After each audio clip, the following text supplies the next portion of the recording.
नमस्कार दोस्तों, know your finance with अविरल में आपका स्वागत है। आज हम बात करेंगे जिस टॉपिक पे, वो टॉपिक है हाउ टू इन्वेस्ट।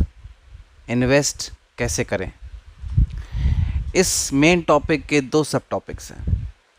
पहला, इन्वेस्ट बिफोर स्पेंडिंग, खर्च करने से पहले इन्वेस्ट करो। और दूसरा, फॉरगेट आफ्टर इन्वेस्टिंग। ये ही दो मूल मंत्र हैं इन्वेस्टमेंट के। जो इसको समझ लेता है वो अच्छे से करता रहता है, नहीं तो बाकी लोग भटकते रहते हैं। तो आइए आगे बढ़ते हैं, बट उससे पहले मैं फिर वही बात दोहराऊंगा कि यहाँ पर जो भी मैं चीज़ें शेयर कर रहा हूँ वो अपने एक्सपीरियंस के बेस पे शेयर कर रहा हूँ। ये कोई फाइनेंशियल एडवाइस नहीं है। अगर आपको कोई चीज़ समझ में आती है तो इसे अपने किसी फाइनेंशियल एडवाइज़र से डिस्कस करके ही इम्प्लीमेंट करें। और साथ ही साथ ये एक्सपीरियंसेस दूसरों के भी काम आए, इसलिए इसको शेयर करें, लाइक करें, सब्सक्राइब करें प्लीज़। तो आगे बढ़ते हैं दोस्तों। मैं अक्सर ऐसे लोगों से मिलता हूँ जो इसी एक प्रॉब्लम से जूझ रहे हैं कि इन्वेस्ट कैसे करें। जितनी सैलरी आती है सब खर्च हो जाती है। लाखों रुपए लोग कमा रहे हैं, उसके बाद भी अपने लिए पैसे नहीं बचा पा रहे।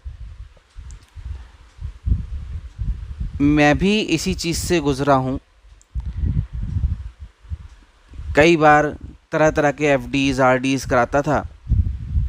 बच्चों की सिंगल अर्नर हूँ फैमिली में, तो कभी कोई मेडिकल इमरजेंसी आ गई, कभी कोई इवेंट आ गया, कभी कुछ। कोई भी इंस्ट्रूमेंट जो है ज़्यादा दिन चल नहीं पाता था। जहाँ 3, 4, 5 महीने हुए, किसी ना किसी कारण से वो तोड़ना पड़ता था। तो फिर मुझे ये समझ में आया कि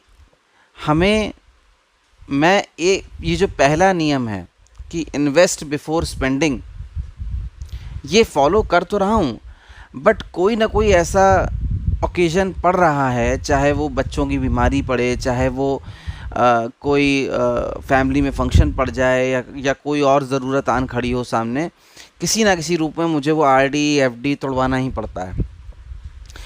तो मैंने फिर ये सोचा कि ठीक है, लेट्स से मरी हालत में मैं साल में जो भी बचाता हूँ, मैंने सबसे पहला काम किया, क्योंकि मुझे ये समझ में आ गया था कि आरडी एफडी से काम नहीं बनेगा। तो मैं गया और मैंने अपने दोनों बच्चों के पीपीएफ खुलवा दिए। अपना पीपीएफ खुलवाया, अपनी वाइफ का पीपीएफ खुलवाया, सबके पीपीएफ खुलवा दिए। क्योंकि पीपीएफ एक ऐसा इंस्ट्रूमेंट है, आप कुछ भी कर लीजिए, आप उसे तोड़ नहीं सकते अनटिल एंड अनलेस कोई बहुत ही एक्सट्रीम कंडीशन ना हो जाए, जैसे कि कोई मेडिकल इमरजेंसी घर में आ जाए, या बच्चे की फर्दर पढ़ाई करानी हो, या किसी बेटी की शादी करानी हो। ऐसे ही एक दो और रीज़न्स हैं। तो जब तक ऐसा कोई एक्सट्रीम केस नहीं होगा, सरकार आपको तोड़ने ही नहीं देगी। तो मैंने क्या किया, अपने चारों लोगों के मैंने पीपीएफ खुलवा दिए।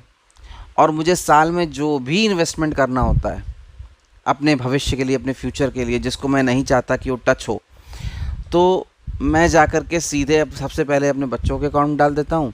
और फिर अगर साल में कुछ बच जाता है तो वो कभी वाइफ के या मेरे जिसके अकाउंट में भी जगह हो वहाँ डाल देता हूँ। तो इससे हो क्या रहा है, ठीक है, मैं मानता हूँ कि ये पैसा जो भी मैं डाल रहा हूँ ये 15 साल के लिए ब्लॉक हो रहा है। मैं इसको यूज़ नहीं कर सकता, चाहे जो भी मुझे नीड आ जाए। अगर इस तरीके से देखेंगे तो ये चीज़ गलत है, ऐसा नहीं करना चाहिए। बट अगर इसको दूसरे पॉइंट ऑफ व्यू से देखें कि जब ये पैसा फाइनली मिलेगा तो 45-46 साल की उम्र होगी मेरी, और उस समय जब ये पैसा मुझे मिलेगा तो इस पैसे को एक मुश्त में कैसे भी यूज़ कर सकता हूँ। कुछ ना करूँ तो अपने पेंशन फंड में ही डाल दूँगा, राइट। तो इसीलिए मेरे लिए इस तरह का इंस्ट्रूमेंट जिसको मैं तोड़ ना पाऊँ किसी भी तरीके से, वो कारगर था। आपको भी अपने लिए ऐसे कुछ इंस्ट्रूमेंट ढूंढने पड़ेंगे जो आपके लिए कारगर हों, जो आपके इन्वेस्टमेंट को टूटने से बचाएं। तभी आप इन्वेस्टमेंट को कैरी ऑन कर पाएंगे और एक लॉन्ग टर्म इन्वेस्टमेंट स्ट्रैटेजी के चलते एक कॉर्पस खड़ा कर पाएंगे। अब दूसरी स्ट्रैटेजी जो हम लोग बात कर रहे थे कि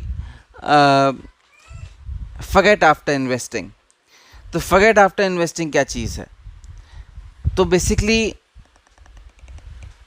दोस्तों एक बात बताइए, जब हम घर में कोई पेड़ लगाते हैं तो वो पेड़ ऐसा तो है नहीं कि जिस दिन लगाया उसी दिन बिल्कुल 6 फीट का खड़ा हो जाएगा, ऐसा तो नहीं होता है। हम लोग पहले उसके लिए प्रॉपर जगह देखते हैं कि घर में कहाँ गमला लगाना है, फिर उसके बाद उस पर धूप हवा रोशनी सब आती रहे, मट्टी सही हो उसकी, फिर उसमें बीज अच्छी क्वालिटी का होना चाहिए। अगर बीज नहीं लगा रहे तो पौधा, घना पौधा लगाना चाहिए हमको। फिर उसमें जब पौधा लग गया, सब कुछ हो गया, तो हम उसमें फिर डेली किसी एक निश्चित समय पे जाके पानी डालते हैं कि भाई मट्टी सूख ना जाए, पेड़ों को पानी मिलता रहे। ऐसा तो नहीं करते ना कि हम दिन भर वहीं बैठे हैं कि नहीं हम तुम्हारी एक एक पत्ती निकलते देखेंगे, ऐसा तो नहीं होता। तो बेसिकली हम दिन में कितना समय दे रहे हैं, मिनट या 2 मिनट, गए पानी लाया, गमले में डाल दिया। अब पानी को नीचे जाते हुए थोड़ा देखते हैं उसे मट्टी में कैसे जा रहा है, या मट्टी में प्रॉपर अंदर तक मिला कि नहीं मिला, ऐसा ट्रांसपेरेंट गमला थोड़ा लगाया हमने। सो बेसिकली ये सारी कहानी बताने का मतलब ये है कि आपने जब एक बार पैसा डाल दिया तो भूल जाइए उसे। अगर कोई आप जैसे म्यूचुअल फंड में भी पैसा डाल रहे हैं तो हर समय उसको देखते नहीं रहिए कि अच्छा आज कितनी एनएवी हो गई, अच्छा आज कितनी एनएवी हो गई, उसको छोड़ दीजिए। 10-12 साल के लिए भूल जाइए कि ये एक ऐसा कुआं है जिसमें हमें बस हर महीने जब सैलरी आएगी हमें इतना % जो हमने सोचा है उठाएंगे, इसमें डाल देंगे, या फिर जो भी आपकी स्ट्रैटेजी हो पैसा डालने की कि हमें ऐसे ऐसे करके डालना है, आप उसके तहत डालते रहिए। उसकी तरफ देखिए नहीं, भूल जाइए उस पैसे को। वो ऐसा कुआं है जो अंधा है, उसमें कुछ भी जाता जा रहा है, वापस नहीं आ रहा है, ऐसे सोच के डालते रहिए। क्योंकि 12-13 साल बाद जब कंपाउंडिंग का इफेक्ट उस पर चरम सीमा पे चल रहा होगा, उसका बिल्कुल फुल फ्लेजेड स्टार्ट हो चुका होगा, तब आप जब उस अमाउंट को देखोगे तो आपको लगेगा कि it is a humongous amount, right. So हर समय उसको देखने से बेहतर है जो भी आपने सोचा है उतना इन्वेस्ट कर दीजिए और भूल जाइए। सो दोस्तों, ये जो 2 प्रिंसिपल हमने डिस्कस किए, invest after spending, invest before spending and forget after investing, यही 2 मूल मंत्र हैं हाउ टू इन्वेस्ट के।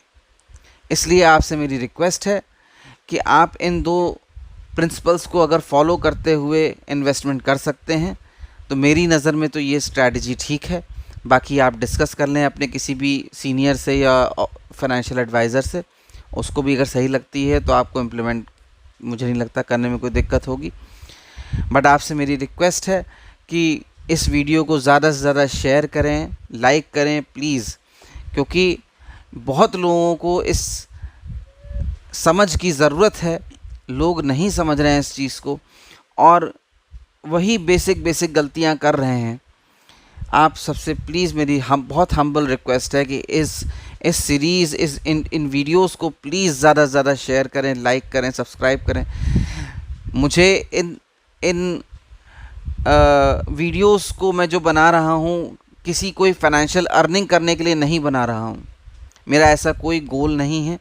मेरा सिर्फ ये पर्पस है कि ज़्यादा से ज़्यादा लोग सजग हों, जानें चीज़ों को और गलतियां करने से बचें, ताकि समय निकलने के बाद अफसोस ना हो, क्योंकि वो अफसोस बहुत ख़राब होता है कि उम्र निकल गई है, हाथ में कुछ नहीं है। प्लीज़ हेल्प करें।